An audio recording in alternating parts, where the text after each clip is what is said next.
என்னடி ஒருத்தர் கூட காணும்? வருவாங்கடி. இது கரடி ஒருத்தர் வராரு. ராணுவர்களுக்கான நிதி சார் ஏதாவது போடுங்க சார். டிசம்பர் 7ஆம் தேதி கொடிநாள் சார். சார் உங்களால முடிஞ்ச உதவி சார். சார் 1, 2, 5, 10 நாட்டுக்கான தொண்டு சார். என்கிட்ட இருக்கிறதே ₹1 தான். இதை யார் உண்டியலன்னு போடுறது? யார் உண்டியில போட்டாலும் தகராறு வரும். ஒண்ணு செய்யறேன்னு என் ஜேபிலே போட்டு ஆளுக்கா சண்டை போட்டுக்கிட்டு அந்த ஆள் போற வந்ததே போற விடாம பண்டிகை போகடி. இப்படி வசூல் பண்ணா இந்த ஜென்மத்துல ₹1 கூட இந்த உண்டியில விழாது. இப்படி ஒரே இடத்துல கும்பல நின்று வசூல் பண்ணா நமக்குள்ள சண்டை தான் வரும். ஆகினால நான் இங்க நின்னுக்கிறேன். நான் பாண்டி பஜார் பக்கம் போறேன். நானும் மாலாவும் சைனா பஜார் போறோம். நானும் ராதாவும் மோந்தூர் போறோம். சீக்கிரம் போங்கடி. வரேன்.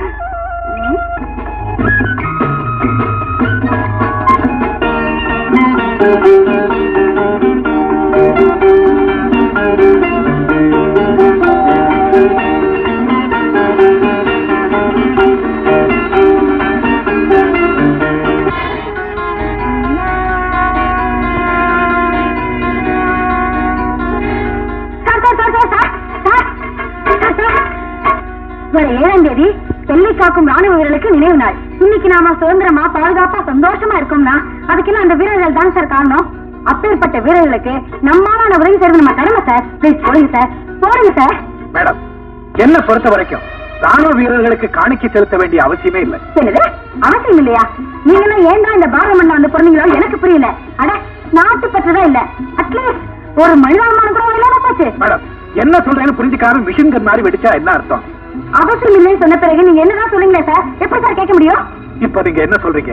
ராணுவ வீரர்களுக்கு உங்களால உதவி செய்ய சொல்றேன். அவ்வளவுதானே? அவ்வளவேதான். இந்தாங்க ₹100. ஆள விடுங்க. ரொம்ப தேங்க்ஸ் சார். சார் நீங்க நில்லுங்க. எப்படிங்க என்னை வசூல் பண்ண அதுக்குள்ள சார் இந்த கொடியை குத்திட்டு போங்க. நாட்டுக்கு உதவி பண்ணிருக்கீங்கன்னு 4 பேருக்கு தெரியட்டும். என்னது கொடிய கோட்ல குத்துவீங்கன்னு பார்த்தா உடம்புல குத்துறீங்க. Sorry sir. கையில கொடுத்துருக்க. இப்ப 4 பேர் தெரியும். தெரியும். வரேன். 5 10 போடுவார் நினைச்சேன். ₹100 போட்டாரு. சரியான ஆளு.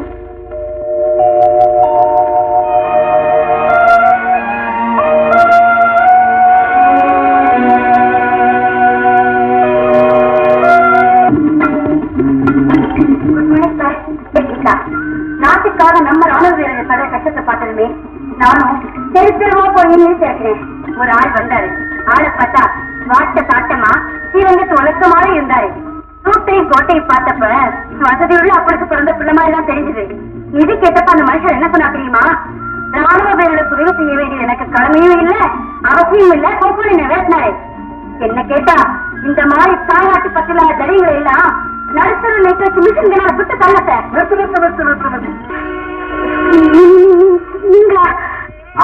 நீ வரிச்ச ஸ்ரீரங்கத்து வழக்க சீமாவட்டுக்குள்ள எல்லாம் நான் தான். நீங்க மில்கி ஆபீசரா? சாரி சார், உங்களை யாரும் நினைச்சு எனக்கு தப்பா பேசுறேன். ஆமா, நீங்க ஒரு மில்கி ஆபீசரா இருந்தும் அன்னைக்கு ஒரு வார்த்தை கூட சொல்லாம ₹100 உண்டியில போட்டு போனீங்களா? அது ஏன்? நீ சொல்ல விட்டா தானே. விவாதத்துக்கு தரதான்னு பேசிக்கிட்டே போனேன். கூட்டம் அவமானமா போயிடுவேன். ₹100 போட்டு போயிட்டேன். அதான் பாயிண்ட். ரொம்ப பிராங்கா பேசுறீங்க சார். பைதவே இந்தாங்க, நான் தெரிஞ்ச பணம் வச்சிருக்கீங்க. ராணுவ வீரர்கள் சார்பில் என் நன்றியை தெரிவிச்சுக்கிறேன். ஆமா, இவ்வளவு உணர்ச்சியோட இந்த காரியத்தில் ஈடுபட்டிருக்கே, என்ன காரணம்? எங்க அப்பா ஒரு ராணுவ வீரர், அதுதான் காரணம். உங்க அப்பா ஒரு ராணுவ வீரரா? ஆமா, எதிரி விமானங்களை சுட்டு தள்ளிட்டு விமான தளத்திலே விழுந்து உயிரை விட்டவர் எங்க அப்பா. ஒரு வீர தியாகியோட பெண்ணை சந்திச்சதுக்காக சந்தோஷப்படுறேன். உனக்கு உறவினர்கள் யாரும் கிடையாது.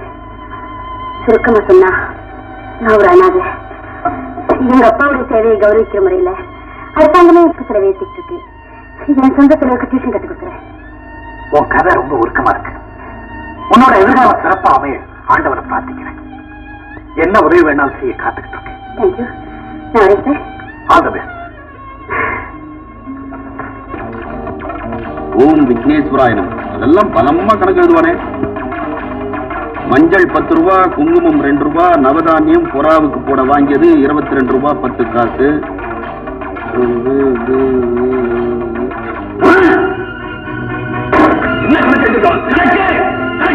என்னங்க ஏன் இப்படி பதறீங்க? என்ன பாப்பா என்னத்தன்னு சொல்றது? எனக்கு நேரா இந்த வீட்டுல எல்லாருமே சிரிச்சு பேசுறாங்க, பின்னால குழி விட்டுறாங்க. இந்த வீட்டுல யாரை நம்புறது யாரை நம்ப கூடாதுன்னு எனக்கு தெரியல. கூப்பிட அந்த கணக்கனே. என்ன விஷயம்? இப்பவே உன் கணக்க தீர்த்துக்கா. இந்த நிமிஷமே இந்த வீட்டை விட்டு வெளியே போ. நான் ஒரு தப்பும் பண்ணலையே. ஒரு தப்பும் பண்ணலையா? ரோஜி, நன்றி கெட்டவனே. என் பரம்பரையே பூண்டத்து போனன்றதுக்காக பாம்பை வாங்கி விட்ட பாலகா. பாம்பை வாங்கி விட்டேனா? யாரோ பொய்யா தகவல் கொடுத்திருக்காங்க. இதெல்லாம் நம்பாதீங்க. உன் கைப்படவே கணக்கு எழுதிருக்கிறியா? பாம்பை வாங்கி விட்ட வகையில் செலவு ரூபாய் 20,000. இவ்வளவு பாம்பை வாங்கி விட்டுருக்கானே, இதெல்லாம் நான் யாரை வச்சு பிடிக்கிறது, எப்படி பிடிக்கிறது? என்னையா திருப்பி வேண்டி கிடக்குது இப்போ? மன்னிச்சுக்கங்க, நம்ம நிலங்களுக்கு பம்பை வாங்கி போட்டதுக்கு பதிலா பாம்பு வாங்கி போட்டேன்னு எழுதி போட்டாங்க. வானாவுக்கு பக்கத்துல அனாவசியமா ஒரு காலை தூக்கி போட்டேன். அதான் நான் பண்ண தப்புங்க. நல்லா போட்டீங்க. கண்ட இடத்துல காலி போட்ட ஒரு நதிகளுக்கு வச்சுட்டீங்களே. இந்த ஒரு முறை அவரை மன்னிச்சுடுங்க. இனிமே ஜாகிரதையா எழுதுவார். எங்க எழுதுறாரு? எல்லா கணக்கையும் தப்பு தப்பா எழுதி தொலைச்சு என் பிராணனை வாங்குறான். அன்னைக்கு அப்படிதான் அறுவடை செலவு ரூபாய் 1000 எழுதுறதுக்கு 6 வடை செலவு ரூபாய் 1000 எழுதியிருந்தேன். ஆடிட்டர் பாத்தி என்ன கேட்டார் தெரியுமா? அது இன்னைய வடை, அப்படிப்பட்ட வடை, 1000 ரூபாய் வடை, தங்க வடையா வைர வடையான்னு கேட்டார். நீயே சொல்லு பாப்பா, எந்த வடைன்னு நான் சொல்லுவேன். என்னது பிரசாதம்? கோயிலுக்கு போயிட்டு வரியா? ஆமா, உங்க பேருக்கு அர்ச்சனை பண்ண சொல்லி பிரசாதம் எடுத்துக்கிட்டு உங்களதான் பார்க்க வந்துட்டு இருக்கேன். எனக்காக என்ன அர்ச்சனை? உங்களை மாதிரி தன்னலம் இல்லாம தாய்நாட்டுக்கு உழைக்கிறவங்க எல்லாம் எந்த குறையும் இல்லாம நீண்ட நாள் வாழணும். கீதா, என் மேல உனக்கு இருக்கிற அக்கறை பற்றதை பார்க்கும் போது உன்ன மாதிரி ஒருத்தி. என்ன மாதிரி ஒருத்தி? இந்த நாட்டுக்கு கிடைச்சதுக்காக பெருமைப்படுறேன்னு சொல்ல வரேன். அவ்வளவுதானா? உண்மையை சொல்லட்டுமா? சொல்லுங்களே. நீ என் வீட்டுக்கு கிடைச்சா நான் ஆனந்தப்படுவேன். நான் ஒரு அனாதை. உங்களுக்கு மனைவியா வரவும் உங்க வீட்டுக்கு மருமகளா வரவும் எனக்கு தகுதி இல்லைங்க. நிச்சயமா தகுதி இருக்கு. அழகு, அடக்கம், படிப்பு, பண்பாடு இத்தனையும் நிறைஞ்ச நீதான் எனக்கு பொருத்தமானவளா இருக்க முடியும்.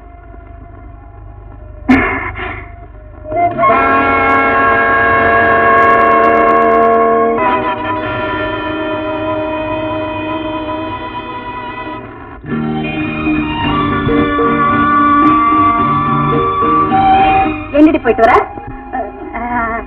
அது வந்து கொஞ்ச நாள் என்னடா சொல்லுங்க. ராணு, இத பாரு, நாம 2 பேரும் டீரஸ்ட் ஃப்ரெண்டா இருக்கோம்.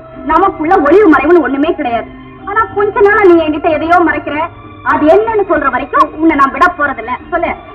அண்ணா, நான் வந்து முதல்ல என்ன மன்னிச்சிடுறி. நான் ஒருத்தரை காதலிக்க ஆரம்பிச்சிட்டேன். அடிப்பாவி, யாரு அது? அது வந்து மேஜர் அருண். நினைச்சேன் மூச்சுக்கு 300 தடவை நீ அருண் அருண் புலம்ப ஆரம்பிக்கும் போதே இப்படி ஏதாவது தப்பு பண்ணிட்டு வருவேன்னு எதிர்பார்த்தேன். நடந்துடுச்சு. ஏண்டி, நமக்குள்ள ஒரு ஒப்பந்தம் பண்ணிட்டோமே, மறந்துட்டியா? என்ன ஆகிட்டோம்? நாம 2 பேரும் இன்னைக்கு மாதிரியே கடைசி வரைக்கும் உயிர் தோழிகளா இருக்கணும்னா ஒருத்தரையே கல்யாணம் பண்ணிட்டு ஒரே வீட்டுல ஒத்துமையா வாழணும்னு ஒப்பந்தம் பண்ணிட்டோமே, அதை மீறி நீ மட்டும் காதலிக்க போனா என்ன அர்த்தம்? அது நாம மடத்தனமா பண்ணிக்கிட்ட ஒப்பந்தம்டி. சரியா வராதுடி. என்னடி இது பைத்தியகாரத்தனமான ஒப்பந்தம்னு நீ இப்பதானே நினைக்கிற? ஆமா, எனக்கு அப்படி நினைப்பு ஏற்பட்டு ஒரு வருஷமாச்சு. உனக்கு ஏண்டி அப்படி ஒரு நினைப்பு வந்தது? நானும் நம்ம காலேஜ்ல படிக்கிற ராமுவை காதலிக்கிறேன். அப்படியா? அதற்கிட்டும் உங்களவருடைய நடை, உடை, பாவனை எல்லாம் எப்படி? பயங்கர முரடு. ஒரு வார்த்தைக்கு ஒரு அடி, ஒரு சிரிப்புக்கு ஒரு குத்து. அப்பப்பா, உடம்பே காய்ச்சி போச்சு. ஆனா எனக்காக அவங்க அப்பா அம்மாவே இருக்க தயாரா இருக்காரு. ரொம்ப தைரியசாலி. என் ஆள் அதுக்கு நேர் விரோதம். 1 வருஷமா பழகுறோம். என்ன தொட்டு பேசுறது கூட பயப்படுறாரு. அப்பா நான் சின்ன சொப்பனம். அவ்வளவு போல இதுவரைக்கும் கல்யாண விஷயமா எந்த முயற்சி பண்ணலையா? இல்லடி, பரீட்சை முடிஞ்சு லீவு வரப்போகுது. அதுக்கப்புறம் நீங்க எங்க அடிக்கடி சந்திக்கிறது? அதுதாண்டி கவலையா இருக்கு. நான் ஒரு வயசு சொல்றேன் கேளு. இந்த லீவுல ஊருக்கு போகும்போது உன்னையும் அழைச்சிட்டு போய் அவங்க அப்பா கிட்ட அறிமுகப்படுத்த சொல்லு. முடியாதுன்னா நீயே நேர்ல போய் அவங்க அப்பா சந்திக்கிறத மிரட்டு.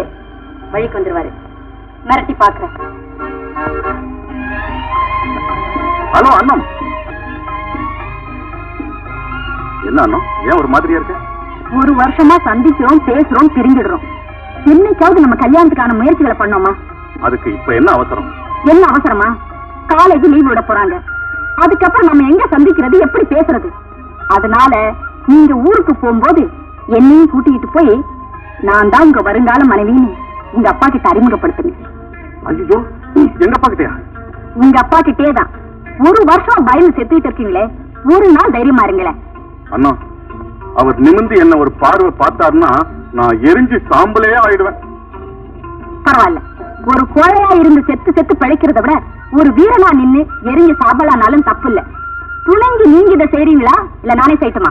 நீ எப்படி செய்வ? நேரா உங்க ஊருக்கு போய் உங்க அப்பா எதிரில நின்னு உங்க மகனால காதலிக்கப்பட்ட அந்த துர்பாக்கியசாலி நான் தான், என்ன உங்க மருமகளா ஏத்துக்குங்க மாமான்னு அவர் காலையே விழுந்துடுவேன். வேண்டாம், வேண்டவே வேண்டாம். அவர் என்ன கொன்னே போட்டுடுவார். அப்ப நீங்களே கூட்டிட்டு போய் உங்க வாயில சொல்லிடுங்க. சரி அண்ணா, லீவு விட்டதும் நாம 2 பேரும் ஊருக்கு போய் அப்பாவை பார்க்கணும். அப்பா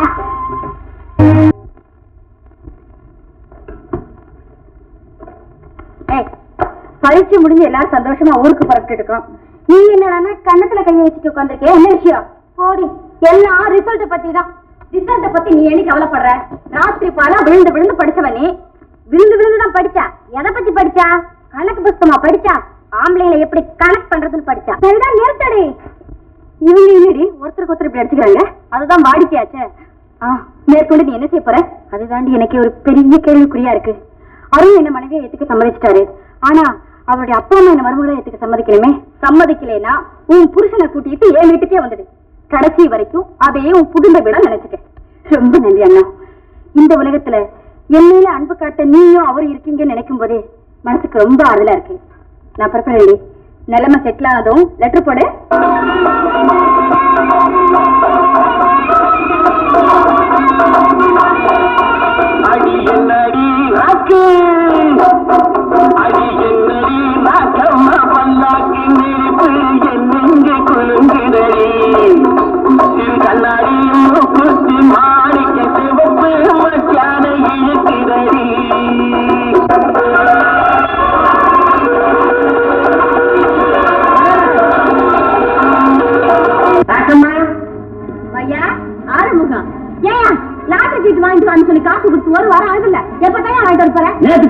போய் கீழே நின்னு வரிசையில் நின்னு அது கே இல்லையா?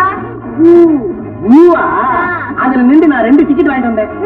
எனக்கான உனக்கான தீபாவளி பரிசு 10 லட்சம் இல்ல. இப்ப இதுல நான் எதையா எடுத்துக்கிறது? எதையாவது ஒண்ணு எடுத்துட்டு ஒண்ணு கொடுத்துரு.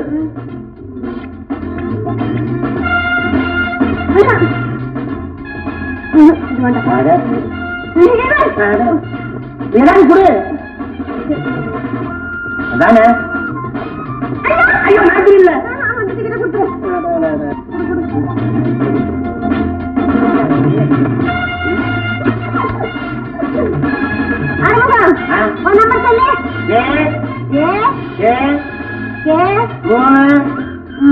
ஒன்னு 4 2 4 உங்க அப்பா தானே? உன் பேச்ச கேட்டு நானே டிக்கெட் வாங்கிருக்கேன். நீ இந்த மாசம் டிக்கெட் வாங்கி நம்பர் எழுதுற. ஒரு ஆறுதல் பரிசு கூட விழுகல. இந்த தடவை உனக்கும் பாரு.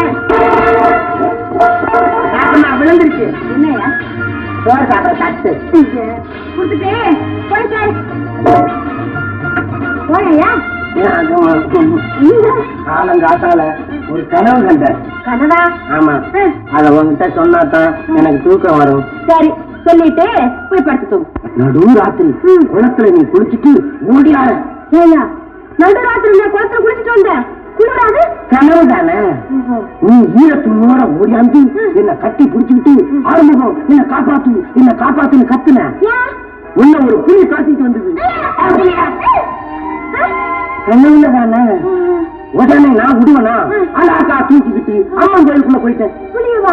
இல்ல ஒண்ணு நீ மடி மேல இருக்கிற மாரியாத்தா எழுத்தாப்புல வருது. வந்து மகனை ஆறுமுகம் காப்பாத்தின பொண்ண கை விட்டுறாரா, சீக்கிரமா கல்யாணத்தை பண்ணிட்டு வசதியை போல 2ஓ 3ஓ பெத்துக்கிறான்னு சொல்லுச்சு. நான் உடனே தாலியை கட்டிட்டேன். அந்த இடத்துல ஏது உனக்கு தாலி? அம்மன் தாலியை இரவல் கொடுத்தது. ஆறுமுகம் நான் கூட ஒரு கனவு கண்டுட்டேங்க. என்ன கனவு? நீ மாரியாத்தா கோயிலுக்குள்ள போனியா? என் கழுத்துல தாலிய கட்டுறதுக்காக மாரியாத்தா கழுத்துல இருக்கிற தாலியவே திருடிட்டேன். ஐயா நான் திருடலையா? கனவுல தானே. உடனே போலீஸ்காரங்க அங்கேருந்து வந்து தபால்ல ஒண்ணு புடிச்சு கொண்டு போய் போடேன்னு ஜெயில தள்ளிட்டாங்க. போலீஸா? ராக்கம்மா அவங்க என்ன அடிச்சாங்களா? அடிச்சாங்களா? முட்டிக்கு முட்டி கழட்டி எடுத்துட்டாங்க. அதான் ராகமா இனவாளி இது மருந்து போட்டுக்க சரியா போகும். சரி நான் போனதுக்கு பிறகு நீ என்ன? நான் என்ன தெரியுமா? என் மனசுக்கு பிடி பெரிய சினிமாக்கார மாப்பிள்ளைய பார்த்து ஆமா நாங்க 2 பேரும் கல்யாணம் பண்ணிக்கிட்டோம். அப்புறம் அப்படியே கார்ல ஏறி ஜாம் ஜாம்னு ஜாலியா ஊர்வலம் வந்துகிட்டு இருக்கோம். அப்ப நான் எங்க இருக்கிறேன்? நீ கம்பி என்கிட்ட என்ன பார்த்து அழுவுன்னு அழுவுற. நான் உன்னை பார்த்து திரின்னு சிரிக்கிறேன்.